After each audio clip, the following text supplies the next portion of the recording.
I'm just going to do a quick intro about the community and introduce our guest, and we'll get into it. So just give me 2 seconds. I'm going to talk about Startup Grind. How many of us are attending a Startup Grind event for the first time?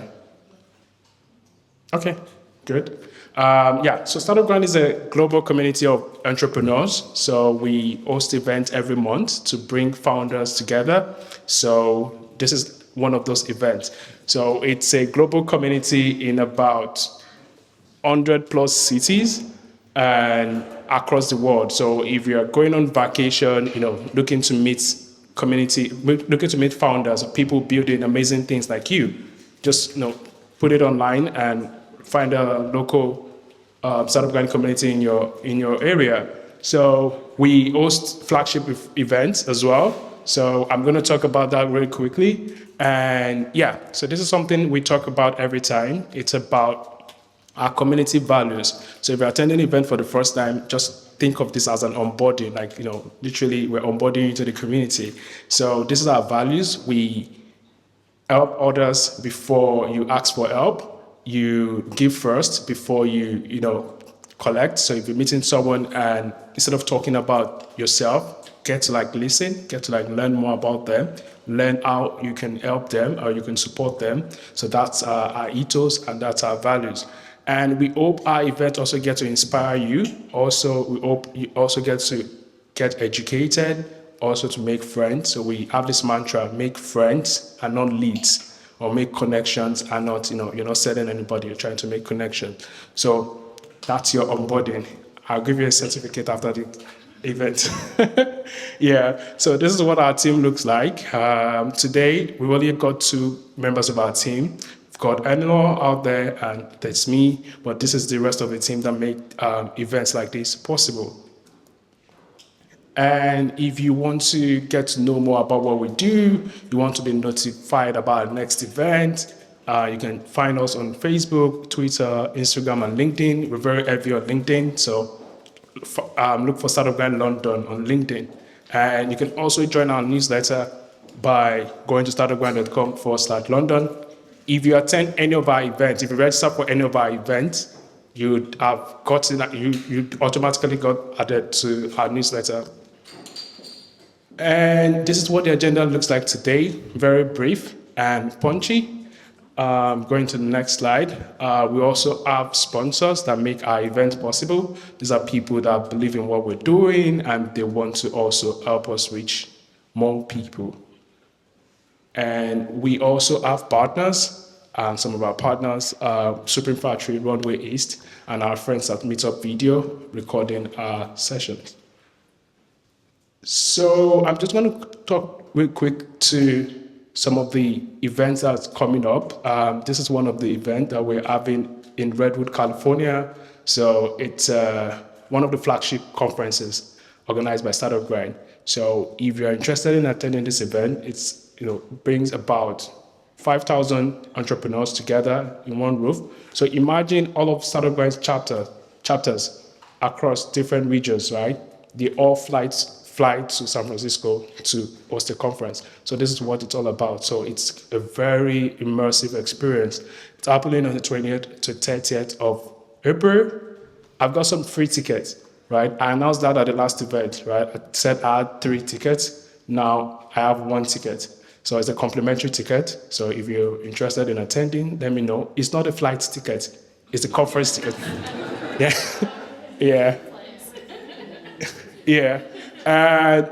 There's this other thing. So if you're a founder, you know how hard it is to enter into other markets, right? So if you're a founder, you want to go for that conference I mentioned earlier, or you've registered already, right? So we are doing a private dinner with a delegation from London, founders from London that are going to be in San Francisco for that conference. So we're doing a private dinner with some of the top investors in the Bay Area, right? So if you're interested in being a part of that, this is the QR code. It's a private event, so you won't see it anywhere, right? But if you scan this QR code, you'll be able to register.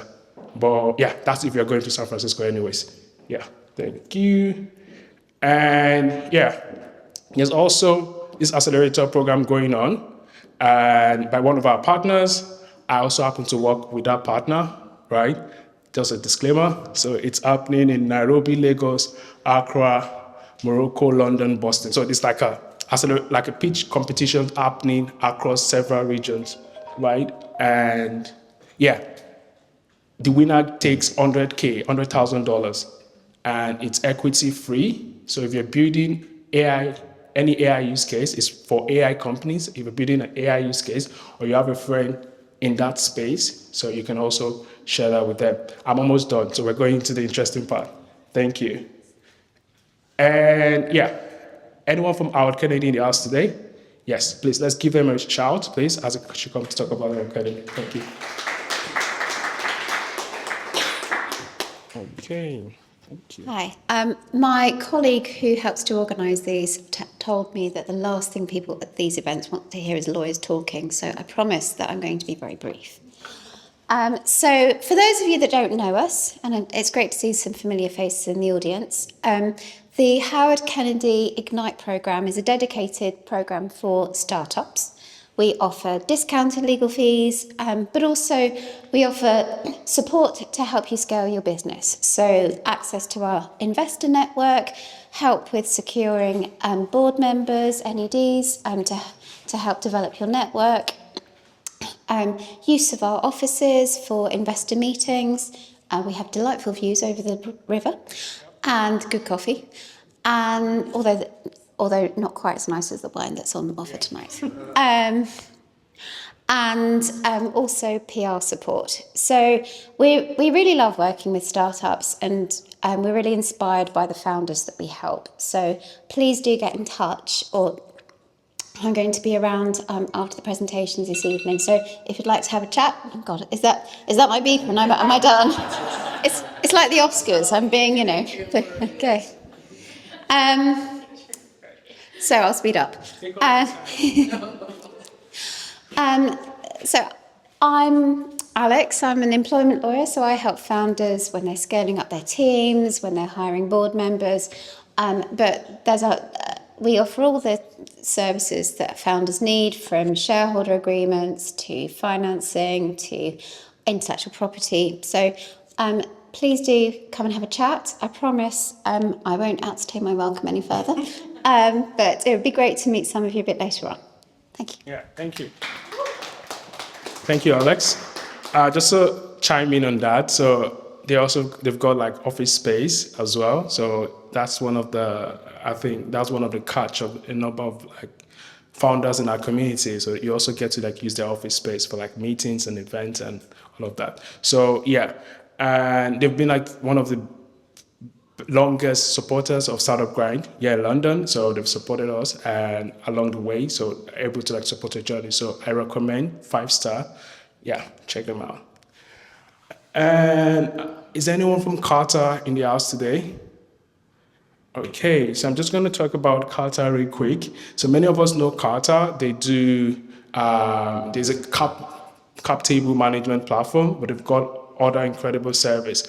So the interesting thing is that Carter is like a self-serve platform where you go on there, you set up your profile, you set up your account, and you do all of that. So if you go through our community, it's help you, they give you like a dedicated account manager. So it means that you get someone to handhold you through all of that process. The process can be so, encumbering. Like it's a big process. You get to set up, talk to a lawyer, do your SCIS and all of that. So they set that up for you for free. And yeah, so if you're in that stage or you need any support in that regard, let me know. They're also organizing an event on the 10th of April. The speaker list is so amazing. If you go on that website and go check the people that are coming around, they're top people. So yeah, if you're interested in that, you can also check out that link over there. And we've also got Vanta. So this is how I introduce Vanta. So there's a popular saying that says, America innovates and Europe, that's like a vibe check. No.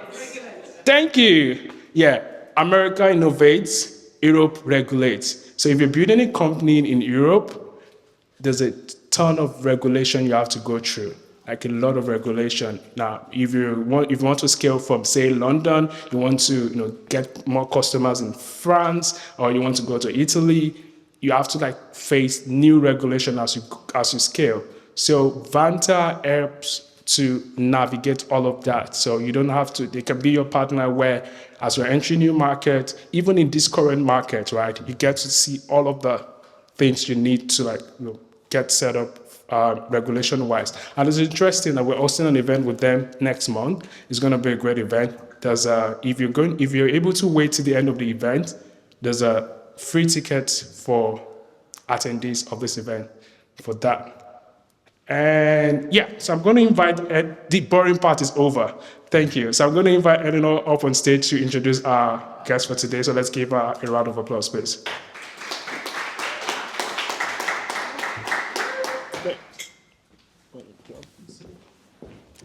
Does this work? No. Do you want us to sit under our faces? Yeah, makes sense.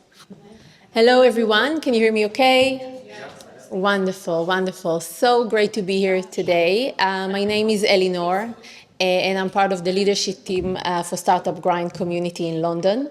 And that's alongside my day job, which is heading marketing events in international markets at WeWork. And so for me, personal brand is a topic that I'm extremely passionate about it, let's just say. And because my personal brand is something that I started working on, I'd say 5 years ago, and it really helped me unlock opportunities, whether it's new jobs, new clients, new partners.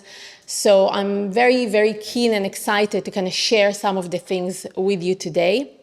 And I know it's kind of a buzzword, personal brand, and I know it sounds like a little bit of a, I would say, vanity exercise, but actually there's so many founders that I speak to that for them, a client reached out to them and they closed the deal only thanks to a story that they saw online. So there is something here, and I have the best team here to share more about it. So I'll just introduce you by name, and then I'll give you a kind of a chance to talk a bit more about yourself. So we've got Christina here, who is the CEO of the Brand Audit. We have Ore, who business development and partnership lead at TikTok Live. We've got Sarah, co-founder and CEO of Husmus. And we've got Tash, who is the founder and CEO of Sleep. And today we're going to talk about, first of all, what is a personal brand and what is a successful personal brand, and then about the mindset, because a lot of people, they know the tools, they know what they need to do, but the mindset is not there. They don't feel very comfortable talking about themselves, about what they do. So we're going to tackle that as well. And we're going to share as practical as possible best practices, whether it's on social media, content creation, how to balance our personal brand with our company brand, which is something I hear about a lot. So we try and make it as practical as possible. So thank you so much, and I want to give you already a round of applause for coming here and spending the evening with us. So I want to start with a very brief introduction. So if you don't mind just starting with 2 minutes introduction about yourself, about your company or the company that you work for, and also to tell me an unexpected professional outcome, I would say, from building your personal brand. Okay, so let's start with you, Christina. Sure. Hi, everyone. Thanks for coming tonight. I'm Christina Minchell. I am the CEO of the Brand Audit, and my company specializes in helping CEOs, helping founders like yourselves, and helping executives build their personal brand strategies. And prior to building the Brand Audit about 4 years ago, I spent about 15 years on that corporate side. So when I'm building brands, I'm building them much in the same way that I built enterprise brands for Ernst & Young, for LinkedIn, and for WestJet. And for me, I have built my own personal brand as a founder, as a CEO. And I think the biggest impact to my business is that I don't have to do sales. In 4 years, I've not run a single ad. I've not had to go out and do any sales prospecting. I've not done any new business development. 100% of my revenue is attributed to building my personal brand, whether that be in real life like this, speaking at events, speaking at conferences, or online. I'm big on TikTok, and I'm also big on LinkedIn, and my client referrals. So I think that's the biggest impact that my personal brand has made for me is 100% of my revenue. An unexpected outcome? An unexpected outcome. Well, I think like just the people I meet. Like I get recognized in airports sometimes. Oh, wow. Which is weird because it's like I'm not that big on TikTok, but I have a niche community where people really come and tune in and really engage. And when they're fans, they like really stick around. So I think like that's unexpected is like I don't have a huge following, but like I still get recognized in like certain circles. Yeah, it doesn't need to be huge. It just needs to be targeted. Yeah. Amazing. Thank you. Thank you so much. Ora? Really nice to be here with you all. Good evening. My name is Ore Ade, and I am the Partnerships and Business Development Lead for TikTok Live. So very brief introduction into what my role entails. I work very closely with entrepreneurs, new founders, marketing agencies, and I help them build their personal brand and their business brand through live streaming, which is a very new concept for attraction, for authentic community engagement, and also just for global reach as well. So that's what my role entails. And in regards to a bit more about myself and an unexpected outcome that I experienced in life. So during COVID, I was one of the many people that found out that I'd like to create content as a hobby. So popped up my camera, I started doing a couple of skits and just relatable content, and I ended up growing my social media to over 25,000 followers across TikTok and Instagram. And I kid you not, the experience as a content creator is literally what I use to share feedback and coaching advice to the entrepreneurs and the business brands that I work with in TikTok Live today, because it's quite interesting when you are a bridge and you see both sides of the realities, one from a content creation perspective, but then another from supporting and building businesses, social media businesses from the ground up. Yeah. Amazing. Unexpected outcome? Ooh, I think I kind of put that in there already. Yeah. Great. Hello. So I also have a really naturally loud voice, so I'm always scared of microphones. So I'm Tash Grossman, so I'm the founder and CEO of Slip. Slip is a B2B retail technology software platform, so it's far less fun and glamorous than TikTok and social media. But essentially what we do as a business is we sell software to retailers to help them make better digital receipts, because today's digital receipts are like PDF invoices and they're really bad for customer data and engagement. I started the business after being stuck in Zara trying to return a pair of trousers, and they wouldn't let me return them because I'd lost my receipt. And I asked, surely this happens to customers everywhere all day, and then slowly uncovered that there's a huge data problem, and that was sexier to solve than customers losing their receipts. My kind of experience with this obviously is very B2B focused. So I'm selling to retailers and my buyers are all on LinkedIn, and we've adopted quite a strong strategy to me being the brand. So when people think of Slip, they should think of Tash, and when they think of Tash, they should think of Slip. So how do I use my voice and presence to do that? So I can go into a little bit of that later. I guess like a big unexpected outcome has been how many investors have discovered me through content that I'm not even putting out there for them. You know, we have quite a great series called Receipt of the Week, and I can explain a bit about that later, but the amount of investor inbound I've had off the back of that, because what they see is they see that your customers are engaging with you on your content on LinkedIn, which is social validation that what you're doing is good, and then they reach out to you and kind of want to be in and part of that. So I would say, yeah, I never thought how my personal brand could actually help me raise money as well as get clients. Incredible. Thank you. Thank you. Thanks, Tash. I'm actually going to jump on that one as the unexpected outcome, but first I'll introduce myself. I'm Sarah Veneer, and I'm the co-founder and CEO of Husmus. We exist because everyday people struggle to get access to housing finance because of poor decision making on the part of insurers and lenders.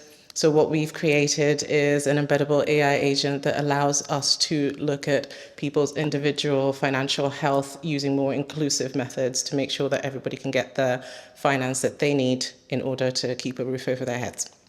For me, personal brand has been a surprise. Someone said to me very early days when I was starting to think about Husmus, he said, you know what, Sarah, you're a very engaging person and people will buy from you. And at that time I was like, piss off. Just no, I don't want to put myself out there.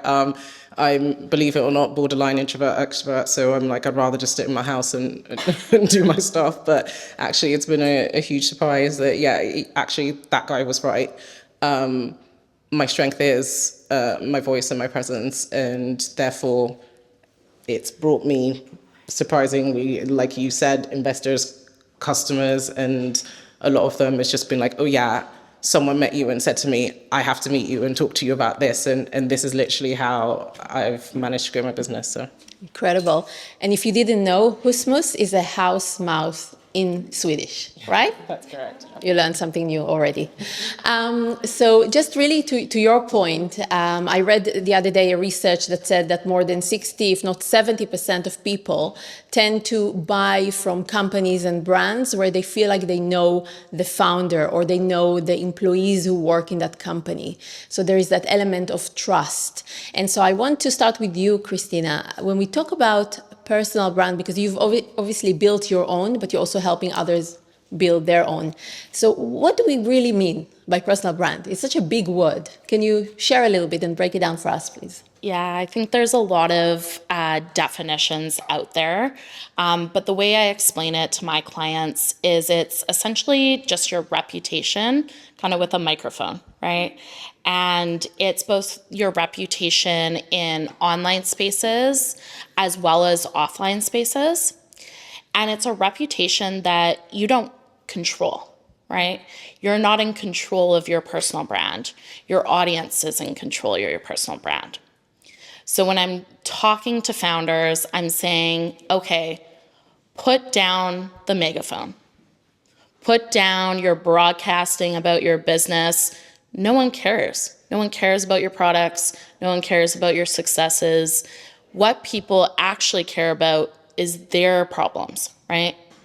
So I say, take off that megaphone approach, put on your headphones, and actually listen to what your audience cares about, their pain points, their issues, and build your personal brand around helping them with that.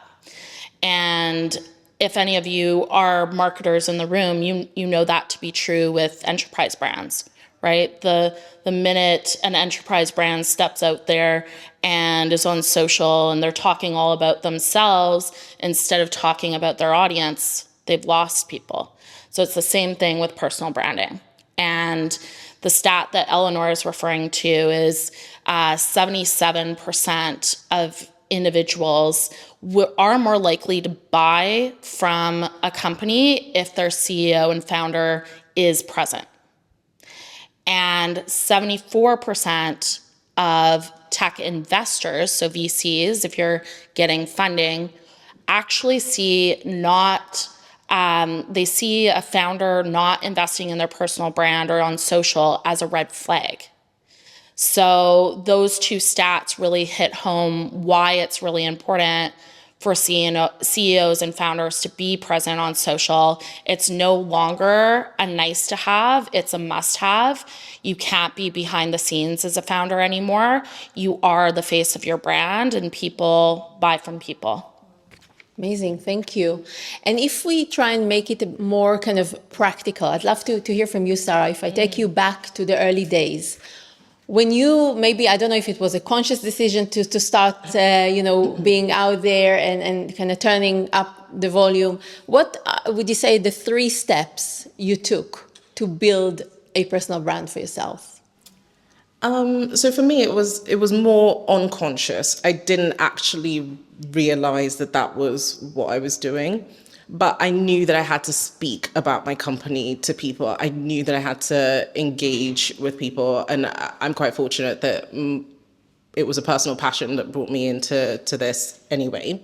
So thinking back on it, I think the first thing that I kind of did was like a self-audit, to be honest. It was like, Sarah, be real with yourself. What are you good at? What are you not so good at?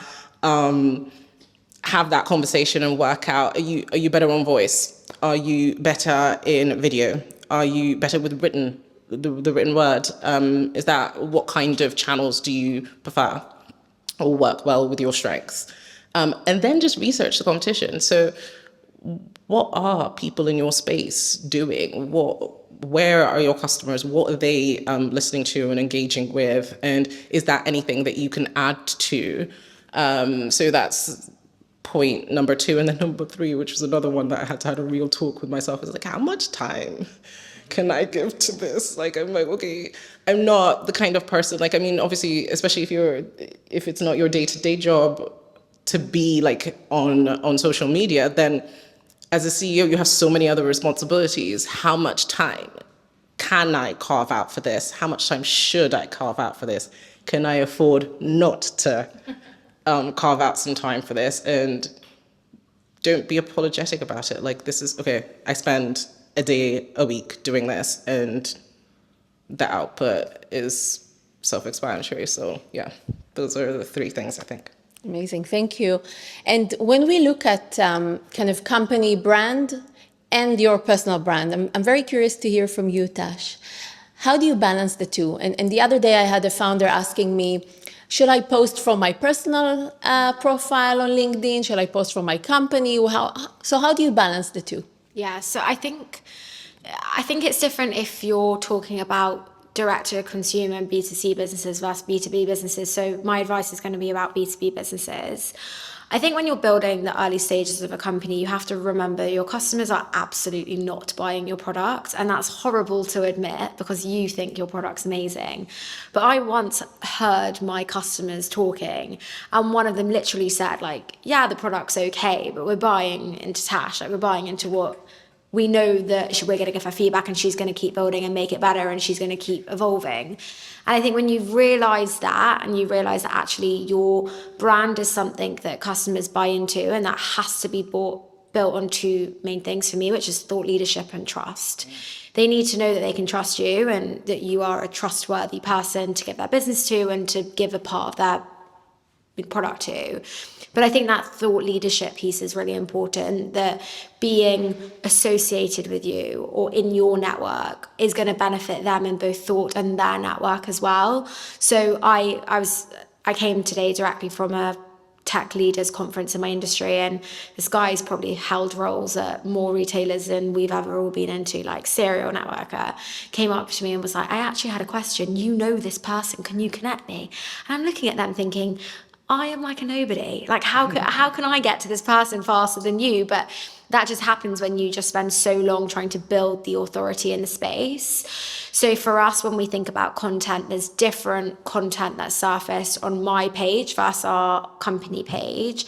And the idea is that the more people I have on my page and I'm subtly educating them about Slip, I can then invite them to follow the Slip page. And actually that's more impactful because then there's that association. So I'm actually going to hope it's okay that this is a bit of a debate. I'm actually going to a bit disagree with something Christina said about posting about your success, because I do it the whole time and it feels like the most awkward vanity thing. It's like, oh, look at me, I've won another award. Yeah. Oh, look at me, I've been in the news today. I can't. Oh, I love it. Like, I'm like all these random people writing these generic, congrats, Tash, well done. Like, yeah, you use the generic. But I think there is something about, and this is going to sound, maybe this will sound wrong, but I'm just going to be honest. It's like people like to be associated with successful people. True. It's a fact, right? And when we comment on each other's posts when we're doing well, it's like, oh, I know her. You know, we're both funded. You know, it's that association with success. So I, as a founder, definitely don't post enough about the days I'm sitting there crying, because I don't want anyone to know that I'm crying. I want them to know that I was in Forbes yesterday. So I actually think that when you're a founder and you're building that authority and thought leadership, especially B2B, post those successes every time you have a win. Because also I have customers that come up to me and they're like, oh my God, you're doing amazing. I'm like, I've literally not signed a customer for 3 months. But it's the association, because you're posting about all this amazing things. And I think there's a fine balance between that, like the vanity things of a personal brand versus actually running your business. But if that positive association with you and success leads to business, then all for it. Absolutely. And just to add, because I was also working at LinkedIn before I started at WeWork, and there the emphasis was a lot about value. How do you drive value through content? So even if you're posting about successes, which you absolutely have the right to do, because I also claim it's not bragging if it's based on facts, then try and see if you can add value through your post, and maybe write about the process that took you to get to that award, or who helped you in the way. Yeah, and just to jump in on what Tasha said, like complete for me, cringe. Don't ask me what I did well. I'm like just like too British on that score. I'm like, don't even look me in the eye. That kind of. But I have found a way to do that, and for me now, it's always comes with a personal story. Yeah. So, for example, I might be saying that, oh look, have you seen me in this here magazine, newspaper? I'm in there. But what I will share with you is like, oh, how I was feeling that day, or something along the like. I think one of my top posts was me talking about how my pregnancy and delivery was such a shit show that I am astonished that I managed to grow the business in that time. It was a little bit of like okay, yeah, guess what? We've hit these milestones as a business, but what people might not have known behind the scenes was like I was literally going through all of these like series of medical emergencies and still managed to do that. So for me, that's how I get past the cringe factor, is if I feel like, oh, I've shared something, and for me, it's like I've let you know that it's okay to have those days, because you could still boss it and you could still win. Yeah, I think it's like when I think about those success things, let's say there's a prospect that I've been chasing and I've like sent them follow-up emails or messages, and then they are scrolling on LinkedIn and they're like, oh shit, like that sounds good, that sounds like they're flying, I don't want to miss out, I don't want to be the last customer to get involved here. And then the amount of times where I'll post about a success, and then these people that have honestly been ghosting me for 5-6 months will just pop back up, oh hi, it'd be really great to chat again. It all links to that concept of people want to be associated with successful people. So it's this constant thing, and I think as women we do it a lot, but it's fake it till you make it. There's honestly so much that's going around, and I think everyone has like their unique and individual truths, because I agree to what everyone has literally said on this panel, because looking at it from like the outside in and how TikTok like coaches and managers creators to build their personal brand, it's really down to your identity. And the first thing to understand is with identity, community exists, and different communities have different needs. Some want to hear about the successes and the wins because that's what resonates with them. Others want to hear about vulnerability and relatability because that's what relates with them. And the reason why, for example, TikTok Live, we're so focused on live streaming is because short form content is now quite oversaturated. A lot of different, we have copycats. I am an advocate for TikTok short form because what's LinkedIn doing with short form content, please? Anywho, the whole point is because short form content is quite saturated now, a lot of businesses, marketers are using it for a very obvious channel, which is to convert into sales or to convert into get something out of a community. So when it comes down to the issue of trust, authenticity, should I listen to you because you just want something out of me, or will you provide value to me? Live streaming is a way where that it solves that answer and it breaks that barrier between can I trust someone versus can I not? But down to the point in regards to identity and relatability. Content, I really want to demystify the idea of focusing or building your personal brand through content, because what content is, it's literally just storytelling. And once you find, like you said, Sarah, the best way for you to express yourself, written format, stick to LinkedIn. LinkedIn top voice, like that's a thing. That is a marketing channel for yourself. Short form content, live streaming, whatever it might be, stick to that thing and you will find your community. You will find the people that are interested in what you're talking about. But something that you mentioned in regards to building your personal brand, and now the clients that you have, they buy into Tash, not necessarily Slip. That is so true. That is fact. Because when you are in a, depending on where the industry that you're in, it can be quite competitive. But if you don't position yourself as a pioneer or as an authority within the space, then guess what? You are losing out on potential business. Because in this day and age, what I'm saying to everyone is personal brand is going to be the distincting factor as to whether you win business or you lose business. Because if no one knows your name, no one cares about your business. That's the world that we live in nowadays. So quite competitive, but yeah. Absolutely. I mean, I love all this conversation, and I just want to add on from my perspective also, when I post, for example, about successes or achievements, I often don't know actually who's facing similar challenges or is just behind me in their career journey. I get so many messages afterwards to say, can you help me perhaps, can you explain to me about how you got to this or how you got to that? And I see this almost as an obligation to then have a call and meet with those people. And so when you're posting about your achievements and successes, you really might inspire and help someone else. So see it as not just as a self-serving. And so I just want to go to you, Christina, because until now we spoke about what we should do. I'd love to know, what mistakes have you seen that people have done with their personal brand? Yeah. So I think the number one mistake that I see is people approaching personal branding in a very short-term way, right? They're thinking about themselves, their successes, what's in it for them.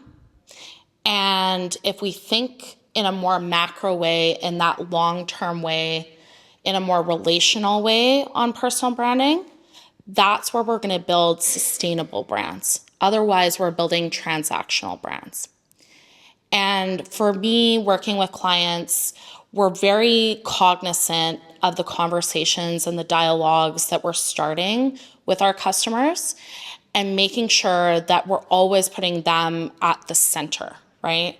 And I think that's a big mistake that people make. And you might see that initial short-term likes, that short-term engagement, those spikes, you might go viral. But if you're not constantly kind of thinking about your audience and putting them at the center, then you're eventually going to lose them. The other mistake I see is kind of like hiding behind their business.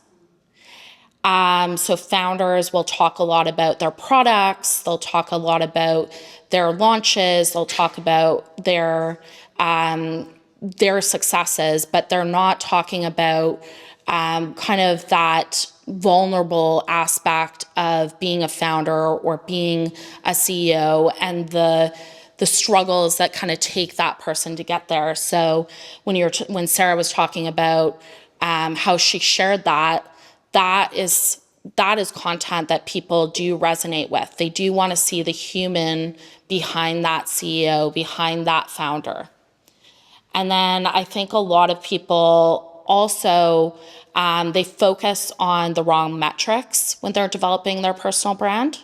They're focusing on the followers, they're focusing on those engagement KPIs. And what you really want to be focused on is not that quantity of individuals that are following you, but really that quality, right? And sometimes those quality clients come out of the woodwork and they haven't even been liking or commenting on your content. So like a couple months ago, I got a $60K deal from an individual that said they'd been following me for 4 months, but I'd never seen them I'd never seen them engage, but had just been kind of what I call is LinkedIn lurking. So they lurk in the background. So I think like always kind of centering yourself in, okay, what is my true objective? How do I match that with my audience?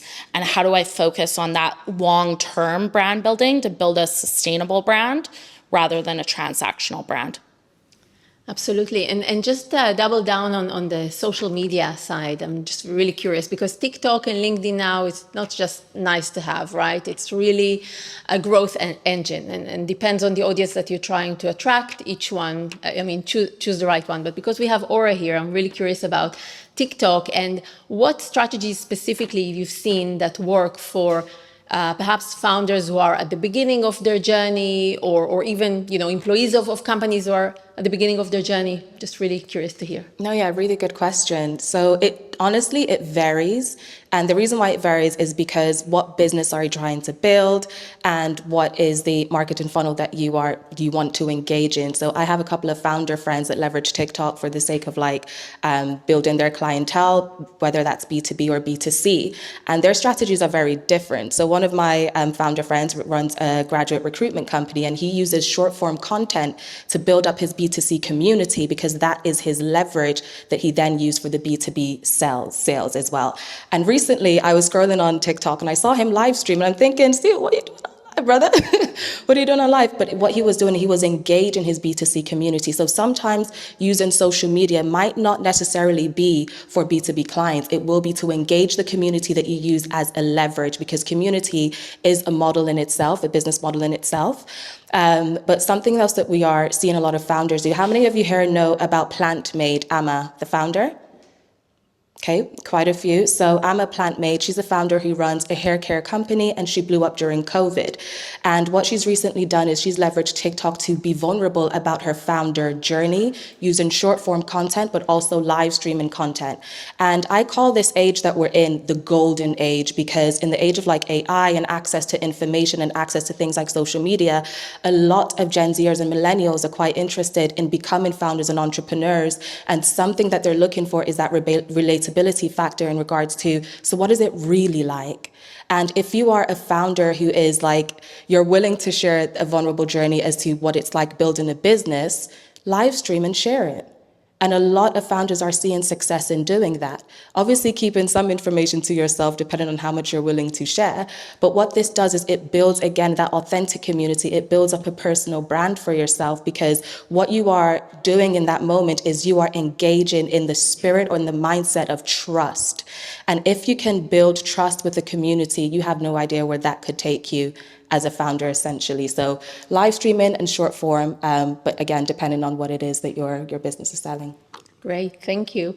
And just thinking specifically about content creation, Tash, you touched a little bit about content. I just love to hear how you approach it, because there's tons of things you can write about. So how do you what's the framework that you use? Yeah, so I think when I first started posting on LinkedIn, there was no actual framework. It was just kind of let's see what I can post about this week, with a kind of aim to post once a week if I could. And then there would go a month where I'm I've got nothing exciting to share, so let's just stay silent. But we actually formalized it at the end of last year, where we split up our content into 3 buckets. So number 1 is around this kind of educate and humor, right? Which is, how can you bring the status quo to life in a humorous way, and don't sell, just make out you're laughing at the status quo. So one of the things we did is, this is quite recent, we went into a retailer and we timed how long it took us to get an email receipt in the traditional way. So I filmed my colleague typing it in, and it took 15 seconds. And then I go back into the office and I went, right, what can we do in 15 seconds? So we filmed ourselves making a human pyramid and making paper aeroplanes, and we made this whole jokey TikTok style video of what can you do in the same time of getting an e-receipt. And it was all no, no, no, no, countdown music. And the whole purpose of that was just to make people laugh, right? And I think one of the mindsets is, all of our buyers, albeit they're on LinkedIn 9 to 5, they're on TikTok and Instagram in the evening. So how can we create content in the same way that they're seeing it in their free time? That's kind of one, which is around this engagement. Then there's the getting people bought into the company and what we're building. And then there's the thought leadership angle. And I think what we try and do, so every fortnight I sit down with my team and we look at what we've got on for the fortnight coming, and we plan 2 weeks in advance around all the posts that we're going to do, with a minimum of 3 a week. And there are some weeks where I will have something to post every day, and there are some where I will only have 2 things to post. So it does ebb and flow, and I think relevancy is important. But I will say there is absolutely no formula to what's going to make a successful post or not. And my most recent example, I was in New York, and one of Kiara, who works with me, was like, just do a post that you're in New York, like just take a selfie and just be like, oh, it's so nice to be in New York. I literally just took a selfie of me walking along some street in New York and was like, oh my God, I'm so grateful to be here. Like how amazing that my business is growing. It was my best performing post impression wise, like way more than my fundraise by a country mile. It had like almost 200,000 impressions, 600 likes. Like I've never had a post do so well. And I was like, this is so boring. Like this isn't even funny. But I think that just proves that there's no winning formula. I've tried all of the posts at 9, posts at midday, posts on these days of the week. Like there is absolutely no thing. So if you're trying to just like follow these guides, I honestly think for LinkedIn, there is no winning formula. I know they're pushing video content a lot as a platform. So we've tried to emphasize video. The one thing I will say is I never post without some form of media content. So I don't just post text anymore because it gets lost. So it always has an image, a video, or a PDF attachment to it. And if it doesn't, you can almost guarantee it won't get seen because LinkedIn has massively boosted the amount of ads it's pushing. Like as you're scrolling through LinkedIn, you'll see a lot more sponsored and promoted content, and they are all image driven. So if your post is just like a couple of lines of text, it will get completely lost. So everything has some form of image attached to it. And I think that comes into the whole people buying people, which is people want to see the face behind the name. They want to see the team. They want to see where you've been this week, what you've been doing. So yeah. Did you want to say something? Yeah, I was just going to provide like a contrarian approach to that specific strategy. So there is a way to be more formulaic in the way that you approach your personal brand and to be really data driven, right? So Tash is kind of going ad hoc, trying what works.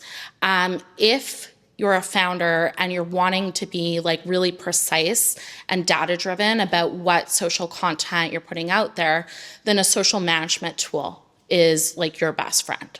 So a lot of my clients will get them on a social management tool, and what we'll do is we'll look at the data of what types of content types are performing, what image versus video is performing. We'll look at specific days and times and how that's affecting certain parts of the funnel. So a lot of my clients are enterprise clients. They're working at brand awareness, consideration, and lead generation level, and they're putting out content at each different level. So then we're matching the objectives to that particular content. So there is a way to be kind of data driven in what you're doing. It just requires a little bit of software and a little bit of help to like help fuel that. And for me personally, I do have a partnership with Hootsuite. So I have their enterprise software, and in a year time, just like being very data driven in how I produce content, I went from having like a 4% to 6% engagement rate, and now I have between 12 and 14.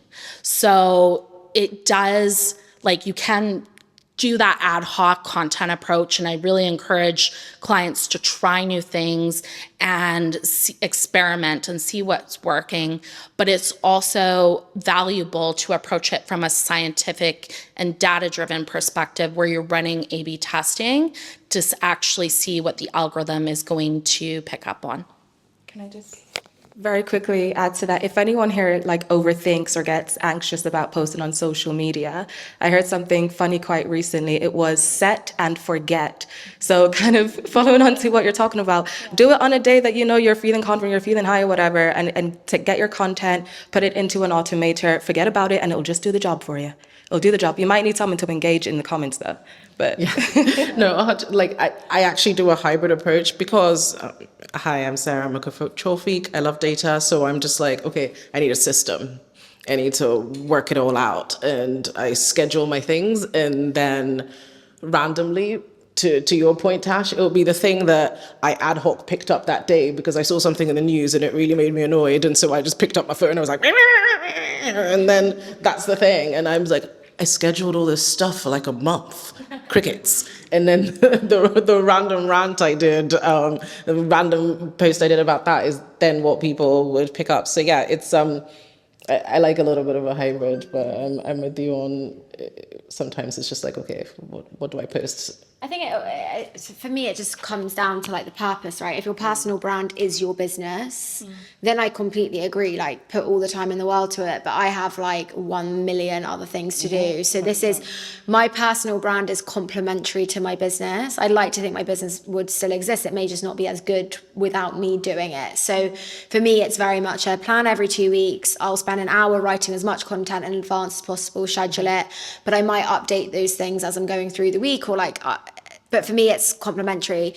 As a founder, like, I really don't think at the start anyway, you need to be spending money on it. Like, I think just be authentic, write what's coming to mind and just give it a go. I think especially if you're using LinkedIn, I don't know anything about Meta or TikTok and how those algorithms work. But yeah, I also think it's just like, you never know who's on LinkedIn at that time of day and who's going to see your content. There is a lot of data around like warming up your account. So about 10 minutes before you post, commenting on lots of things, and 10 minutes after you post, commenting on lots of things. But I mean, I rarely do that, and my posts do quite well. So yeah, I think it's like all of these things, you can get lost in data and science and try all these different things. But I think it just comes down to what your capacity is. My capacity is I block out an hour. That's all I have time for. And I'll do the ad hoc things when I have a minute. Absolutely. And just to add about cadence of posting, because a lot of people ask me about like, how often should I post? How much should I post? There's no rule, because everybody here is different, right? I could say I'm going to post now every day, but it's just not going to happen. So I'd rather commit to something like, let's say once a week or even once in 2 weeks, and just be consistent about it and show up as best as you can. Going back to what we said earlier about really driving value to your audience. That's really what it's all about, consistency and driving value. So I'd love to leave some room for questions from the audience, but just really to wrap up this discussion, I want to hear from each one of you. What is the one action that the people in the room should take tomorrow or even tonight if they want to start working and kind of amplifying their personal brand? Who wants to start? I'll go first. Yeah, I'm going to say, like, it doesn't matter if one person likes it, 5 people like it, 100 people like it, do an introduction post. That people love it. It's like, hi, this is me. This is what I do. This is what I want to do. This is my favorite football team. This is what my favorite food is. I promise you, it's just like, people like people. It's a really nice way. All you're doing is talking about the things that mean something to you, so there's no awkwardness in it. And I think you just have to do it. Like, the first one is always the worst, and then once you get over it, but keep that consistency, make a commitment of like how often you're going to do it, and start with hi, my network. Some of you may be new, some of you may not be. Here are 5 things about me. And please don't get AI to write it, because it's so obvious. Such an important point. Such an important point. Or if you do, if you're like stuck for ideas, get AI to suggest some things. But for God's sake, don't post as is. Make some changes, make some edits. I think from my point of view, just literally just do it. Like, it's all good. Like, if you're like me, it's super cringe, but just do it.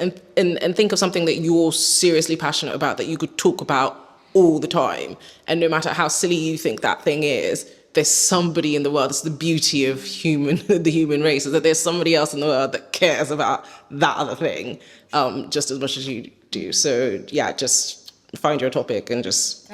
Add one more thing about AI. Does anyone know about the double dash thing on ChatGPT? Because if I don't, I'm really going to, I've seen some nods. So basically, there's a way to know when a post has been written by GPT, and it's to do with this double dash concept. So when you're doing a dash on your keyboard, it's singular. And when AI has written it, it thickens.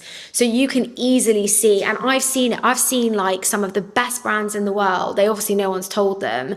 And they see it. I saw a cookbook today with loads of double dashes in it, and it removes you when you know it, that's written by AI. You'll now see it in so many posts. I once got told that by one of my clients. They were like paying loads for a consultancy, and they were like, I can't believe how much AI had written the deck, because there were loads of double dashes.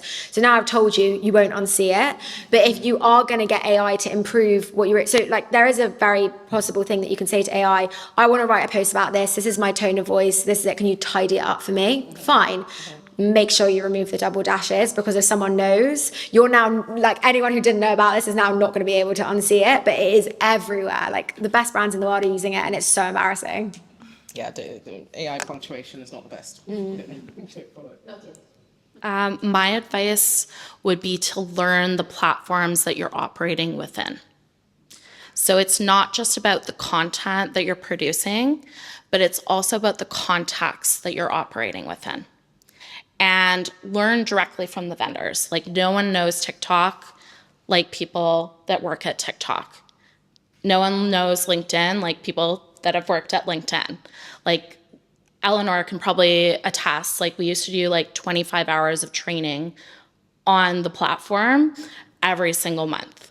And so when you're thinking about investing in your personal brand, follow the people that work at these companies or hire social media experts to help you understand the nuances.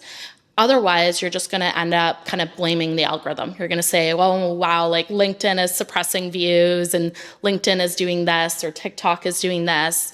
But what you're really not doing is taking accountability for your own personal brand.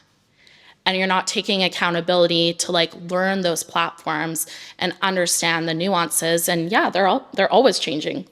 Ori knows this, working at TikTok, and we know that working at LinkedIn, they're always evolving, always changing. So hire people that know how to operate within those ecosystems and in that context. Such a great tip. Just today, because I'm still following the head of product from LinkedIn, and just today I learned of a new feature that they have of integration with Calendly from premium subscribers. So absolutely, absolutely. Thank you. Cool. So I actually have two. The first one is similar to what everyone has already said in terms of just like going for it and posting on LinkedIn, because sometimes you get that creative spark or that intuitive feeling like, I have a feeling this is going to bang. And one day I followed it because LinkedIn is obviously previously known as quite a professional corporate app, and now it's shifting to more like relatable and human-friendly content. So people are like doing a professional version of trolling on LinkedIn, but professionally. So there was, I was walking to the train station and I had this idea for a post, and ironically it was saying that social media is exhausting, post this, post that, engage this, engage that. Can we all just go outside and touch some grass? I was like, I could never post that. I ended up posting it, and it did incredibly well in terms of engagement and that humor piece as well. So the first thing is lead with your intuition. Don't be afraid to try new things and put yourself out there if you haven't done yet. Second thing is don't overthink short form content on apps like TikTok and Instagram. So leaning into one of my founder friends building a business, what she does is she will vlog her day in a life building her business, and she won't overthink the editing, because perfectionism sometimes can hinder you from actual growth. When you start posting, you become more familiar with the tools for effectiveness, efficiency that the apps have in place to help you repurpose across different things. And when you start things like short form content, you can then use AI to say, can you write this in a LinkedIn format for me? But then obviously like take out the double things. So yeah, don't overthink it and lead with intuition. Creativity exists in everyone. Love that. And afterwards, we're all going to go and touch grass. We're going to touch grass. Great. So yeah, we can go now to questions from the audience. I'm sure there are plenty. So, hi there, it was a great presentation, great to my panel, thank you so much. My question is about the stage at which you can start building your personal brand, because many of us founders are still working in day jobs and building in private. And it's kind of like, how do you navigate that, given the fact that, particularly on LinkedIn, where you don't want to get rumbled too quickly? Can I ask a question before I give advice? Sure. Is your business that you're building at all in the same industry that you currently work in? Not at all. Okay, so if it was, I would say just post about the industry, because you can still gain relevance. I think it's complex, because most employment contracts, which most people don't know of big companies, state that anything you build whilst you work at that company belongs to them, right? It's actually in probably all of anyone's employment contracts. So you do have to be really careful about posting about your business if your company A, don't know, or B, haven't given you the authority to do it, because essentially they could say that business belongs to us because you can't prove that you've only been building it in your own time or whatever. So I would say yeah, in my opinion, there's stuff that you can do. I wouldn't go too early in that sense. I would follow people that are, so you can start getting inspiration and building. But I think just from an employment law perspective, and there's a lawyer in the room who can probably validate this better than I can, like I would be really careful, because I've heard really bad horror stories of people posting what they're doing whilst they're working and then their company's getting really angry. So I would just be cautious. Just to add on to that, don't be afraid of building your personal brand in person and then like building that content in secret, because that content can still be used for when you actually leave the role and you can actually start sharing. So, yeah.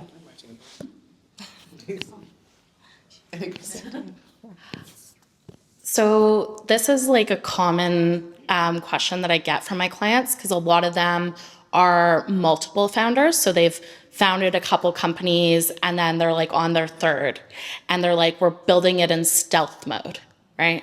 And so they're like, well, we can't go out there and talk about the company that we're building. But that's not what personal branding is about. Like, personal branding is not about your company. It's about you. It's about your values. It's about your experiences. It's about what you bring to the table for your audience, right? So you can talk about all of that, right? Without mentioning your company. But you seed it before you launch your company so that you build that following and you build that engagement, you build that dialogue and that connection, so that once you launch, it's a no-brainer, right? That's where a lot of founders go wrong, is they wait till launch day. They wait till they're out in public. They wait till they're out of stealth mode, and then they're scrambling to try and build that personal brand. But if you start early to build that following, build that community around their pain points, around dialogues, that's where you're golden. Thank you. Hi, great conversation. I'm on LinkedIn with 30,000 followers. And my question, and I know, Eleanor, you already asked that question, should you post from your personal page or from a company page? But we didn't really get a clear answer, and whether that rule is different for LinkedIn versus TikTok versus Instagram. So I've never posted on TikTok or Instagram. I'm starting from scratch. And I'm hesitating, should I start with my personal account, my company account, or both? With LinkedIn, initially, I was posting the same post from my company account and my personal account. I changed that. I only post from my personal account and do a repost from my company page. So I'd love to hear the whole panel's thoughts about that. Thank you. I'll start with TikTok and I'll hand over to you for LinkedIn. So regarding TikTok, I would start with, so you don't have any TikTok page right now. It doesn't exist. Okay. Start with your business account, because a business account can also be used as your personal branding leverage ultimately, because what business are you in? B2B, sorry. It's a B2B, it's a platform for business connections and business referrals. Okay. I would immediately start with a business account then, just because your market is B2B. So if it were like B2C leveraging for B2B, then I would say start with the personal account, because you perhaps have more brand freedom in terms of what you can post, in terms of relatability. But as it may be more professional because of the people that you are marketing it to, I would go straight for B2B. So start with the business account. Do you want to do for No, I was just saying, you do a lot of personal, don't you? Yeah, so LinkedIn, I would say 90% of the content we put out as a business is on my personal page and about 10% on our brand page, similar to what you were saying. Our company page is like boring things like blogs, awards, vote for us in this, that, updates, and sometimes reposting things that I'll post on my personal page, but my personal page has a much bigger following than our company page. I think the reason we try and get followers on our company page is more like validation, right? If you come across the company page and it only has 50 followers, you're like, oh, they're a nothing company. But at the same time, and this comes to something Christina said around quality versus quantity, it's like, I've invited all of my friends and family and all of my employees' friends and family to follow our company page. But now on LinkedIn, when you go on a company page, it says followed by. So there's nothing more powerful than when a CTO in my industry lands on my company page and it says followed by 5 other big CTOs. So I try and, as part of our content strategy, you get 250 invites a week to your company, or a month to your company page, and they reset. Every month I factor in an hour and I just invite everyone in the industry that I've connected with that month, not immediately, 30 days after I've connected with them, I invite them to the company page. There's a bit of data towards it. I'll just go to you because you're closer. Yeah. Amazing. Thank you, ladies, for the very informative session. I think my question is, I think we can all agree that personal branding is very important to your business, but also at what point do you kind of start, I don't know, like separating the two such that your business is not too reliant on your personal branding, such that like, you know, at least the business can run with or without you. But yeah, thank you very much. I literally said this day ago, if I got hit by a bus, Slip would die tomorrow. I think the reality is it won't. And until your business is at the point where it can function without you, I wouldn't even think about it. I would say as a founder-led brand, whether that's B2B or B2C, your business shouldn't be able to function without you I would say for the first 5 years, like that might be a bit dramatic. And it all depends on what your intention is with the business. Like, is this your business because you want to just set something up and then move on to your next? Or is it something that you're willing to dedicate the next 5-10 years of your life to? There is a part of me that worries that I don't have an identity outside of my business. And if it all failed, like I'd probably move to Australia and change my phone number and maybe my name too. It'll be the first time I actually decide to change my name after I get married. But I do worry about it sometimes from an identity crisis perspective. Like, who am I without Slip? But then who is Slip without me? And actually that's the flip of it. Yeah, like I 100% agree with that. I think for me, like, you are the business for a long time in terms of sales. People are buying from you. People are like learning about what you do through your own eyes and your own voice. The more difficult thing for me was like, what's the difference between the Husma's voice and Sarah's voice? And quite frankly, they're one and the same. I'm just like, look, admit it. Like I've built this company pretty much in my own image, so why am I then trying to drive myself insane over who's speaking? Is it Sarah or is it Husmas? Right now, we're pretty much the same. I did go through the whole, what's the difference? And if it doesn't work, like, who am I? The answer to that was children. Now I'm like, okay, well, I have something else outside of the business. So now I have a son. I don't. Well, there's a little bit of separation there, but don't spend too much time worrying about it. It's a long road, and it's a good place to be in if you're thinking about, oh, well, exiting the business, I'm going to separate myself. I think once someone hands me a very big check for it, then I'm like, then you start thinking about it. Yeah. Anyone else? But if you are worried about it, so I'm gonna go on the opposite side. If you are worried about it, and like a lot of founders, when they're starting their business, they're not thinking about their exit strategy. They're not thinking about their succession planning, but it's important to do, right?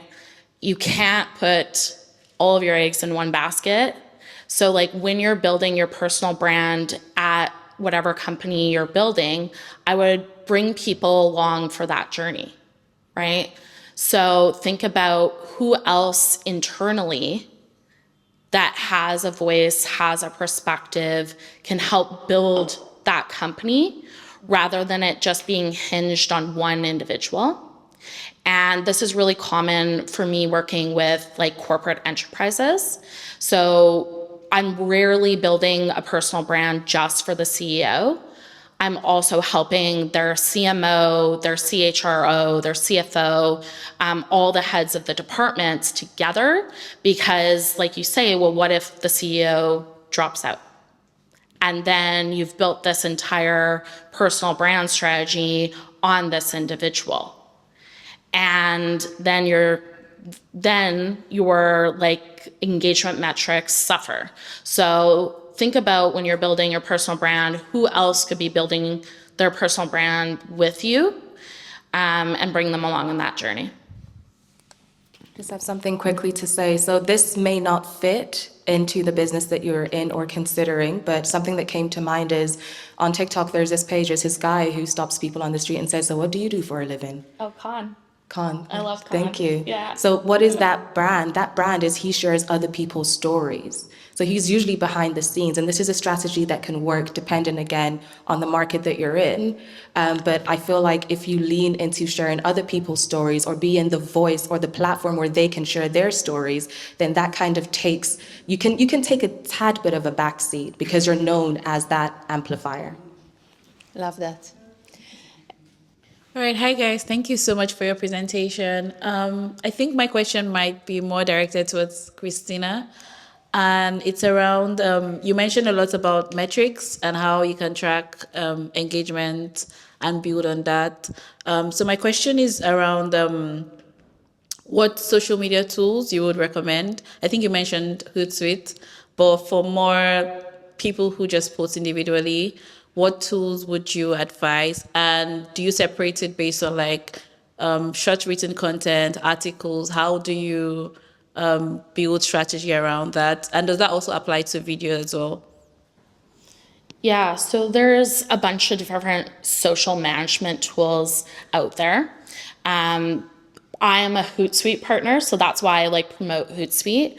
It has like different levels if you're just like one individual versus like a team level. So you can find different levels, and you can find that in any social management platform.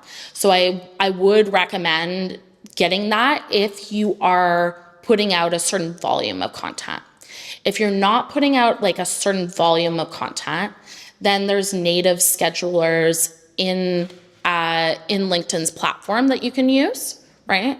So you can just like pre-schedule your posts up to 3 months and use that native scheduler, and you can use the native analytics tools within there. So say you're not at like a social sophistication yet to like warrant an investment in a social management tool, that would be kind of my best bet for doing that. But then once you get to a certain sophistication, then you can monitor the best times to publish, get like hyper specific on best days to publish. You're able to see that kind of like long-term growth mindset to building your personal brand rather than just like posting and ghosting. And then was there a second part of that question that I missed? I think the second part was about like how you schedule that. I asked about if you separate it between like short written content yes. versus articles versus videos. Do you separate it or just I do, yeah. So I tag every piece of content that I put out there. So I'll tag it by the content type. And then I'll also, so article, video, text, image base, and then I'll also tag it by the campaign that I have it under. So I'll have it under a specific content pillar or a specific topic. And then I'll do like quarterly or in some client cases, monthly reports for them where we're looking at, okay, this founder, we're seeing a higher engagement with video that also has a humor-based approach. And then we'll look at, okay, well, maybe the written posts where there's vulnerability is also performing well. So having a social management tool can get you able to do that like more data-driven approach to your personal brand where you're like actually making meaningful decisions about what you put out there and what you don't, because like Tash and Sarah said, like they're very busy, they don't have a lot of time. So like what is valuable is like your time. So if you can save time by being more data-driven in your approach, that's money, right? Okay, we'll take 2 more questions. I did actually have 2 questions, but because there's 2 more, I'll try and choose one and then maybe ask you guys afterwards if you're sticking around. I'm actually going to ask the one that came up second, but when it was mentioned about the person on TikTok who goes around and asks, what do you do for a living? That brought up something. So when I look at something that I do, without getting too much into it, I do a similar thing where I do those kind of street interviews. And I rely on their answers and doing the editing to bring out the messages that ultimately support the brand that I'm trying to build around the business. But what I don't do is then create versions of me reinforcing some of the ideas, or that, like, my brand is ultimately built off my podcast guests or the street interviews that I do, and not me, unless I've taken a clip of what I've said. Do I need, or should I facilitate those with also me then being the driver of, I don't know, maybe like once a week I do, like, pick the key point of what I've learned and do that? Or do you think I can rely on those to deliver the message? So my response to that, oh my God, it's loud. My response to that would be, you still need to be positioned as an authority. Now, the fact that you do street interviews, that gives you a lot of like leeway to, again, be kind of behind the scenes and not rely heavily on you being in the front seat. But you still need to be an authority. You still need to be seen, and people are interested in the mind behind the brand and the business. So I would definitely recommend that at least once a week you do like a collation of, this is like, I guess, the feedback that we got from the street interviews or whatever it might be. But getting your face, getting your opinions, getting your thoughts out there is going to be important for you. And not only in the context of personal brand for the market that you're selling to, but also in the context of personal brand for your counterparts within the space as well. Like, I think Tashi kind of leaned on it to say, like, if a CTO sees that they're following Slip and another CTO sees that they're following Slip, it's about credibility, because that's how you build trust over time. So before people actually meet you in person, they have an idea about you because other people know you. So please don't completely hide, come out from the shadows, and yeah, lean into what you already have. And behind the scenes content, like, it's some great content on TikTok. Like, all I do is watch behind the scenes content. Like, I want to know what founders are up to, like, when they're not running their business, or like how they're operating, right? Yeah. No, you don't want to know that. Yeah, That's what we like. yeah. Like, Yeah. I mean, it's not, yeah, exactly. It's like calling up, like, Tasha telling me, like, Tasha and I know each other. It's like, yeah, it's just like calling up your friends and like, do you know what happened to me today? Like, no one needs to hear that. Well, I will say I talk to the LinkedIn editorial team pretty regularly, and what they've told me is that they want more of that content. So they're going to be pushing it in the algorithm. So if we,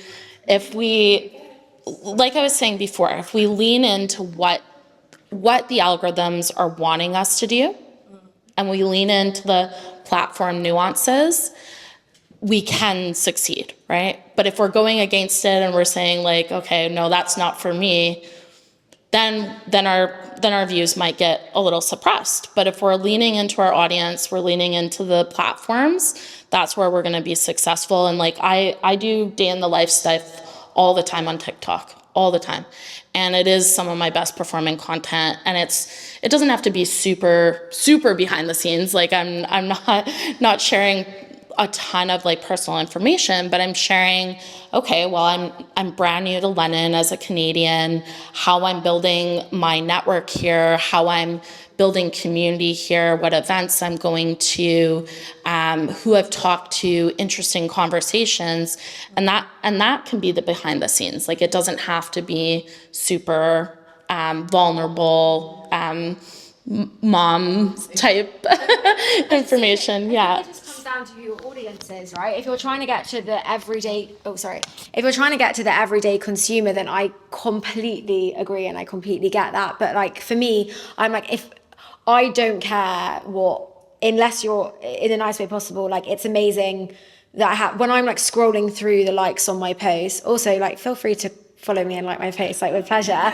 But like when I'm scrolling through, like I did a big post today about something in New York. Like when I get home tonight, all I'll look at is which of my ICP, my ideal customers, liked my post. I don't care about like my dad's cousin and, you know, my friend from primary school. Like it's nice and it's supportive.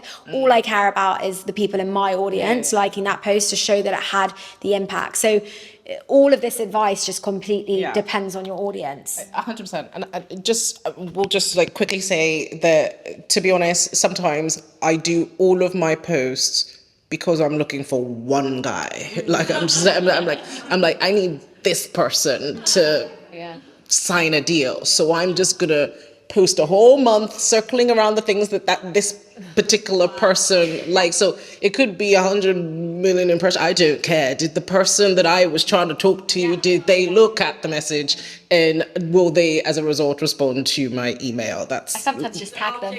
like literally, I either tag them myself, or I'm just like, oh, by the way, did you see this post? Like, or I get someone that knows them to just be like, just share it, just share it, just cause. Fantastic. Okay, we have time for one more question and a short answer, and we. Okay, no, you guys, absolutely well done. I thoroughly enjoyed it, and I can see you guys are having fun doing it as well. Question, so LinkedIn is my jam. I'm literally sleeping and waking up on there. I just enjoy it, so it's not like work to me. But I also do newsletters, and I was just curious about what you guys think. So for context, I run a startup advisory firm, advising startups, accelerated VCs. And I find that because it's a service-based business, you know, on top of social media, people also want to read about things you're doing, you know, client testimonials, successes. And so I send out like newsletters every Monday morning, right? But I guess I wanted to hear from you guys if you found any successes with newsletters, if you do them, if you think they're helpful, just to get a bit more context from anyone on the team. So newsletters are and the email channel is my biggest channel. That's usually where I do the most of my sharing of my business and stuff, and I just make videos and just share them literally via email. So that's, for me, that's my primary. I've never used them. You've now inspired me to go and have a look at them. I don't read any either, so maybe that's why I've not. As in like newsletters on LinkedIn, but also like other emails. I don't really read them, so maybe that's why I haven't. Like we've questioned in the past, like, do we just have a generic mailing list for people that are just interested in what we're doing to like see what we're up to? And to be just totally honest, we just don't have the time to create interesting content. I just do like one investor report a quarter, and that's all I have time for. So I'll look into newsletters. I don't use them, but I know a friend that does use them too. So he does TikTok short form, and he built his community organically through that. And the call to action is link in my bio, join the newsletter. And he also posts that on LinkedIn as well. So what he does is he uses the newsletter to cater to that B2C channel. And then also post like, for example, if you're interested in like applying for a role for his B2B clients, that's where everything lives in the newsletter essentially. But that's all I have for you. I'll provide like a data-driven perspective to that. If you look up the organization WARK, W-A-R-K, they have a lot of marketing research around omni-channel amplification.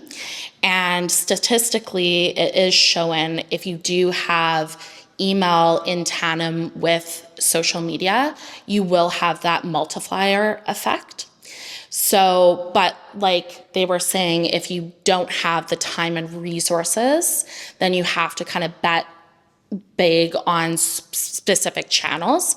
But I would say like the more channels that you are kind of investing in, you're also protecting yourself if they go under, right? So like we saw the downfall of, well, the continued downfall of X that's happening right now. And a lot of creators are migrating off that platform. If they didn't have owned spaces like newsletters,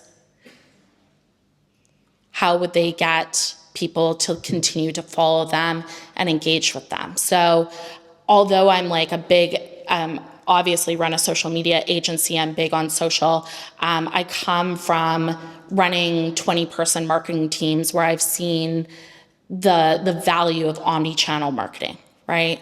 And using channels in tandem to have that amplification effect. But check that research group called Work, and they have a lot of studies on how channels work in tandem with one another.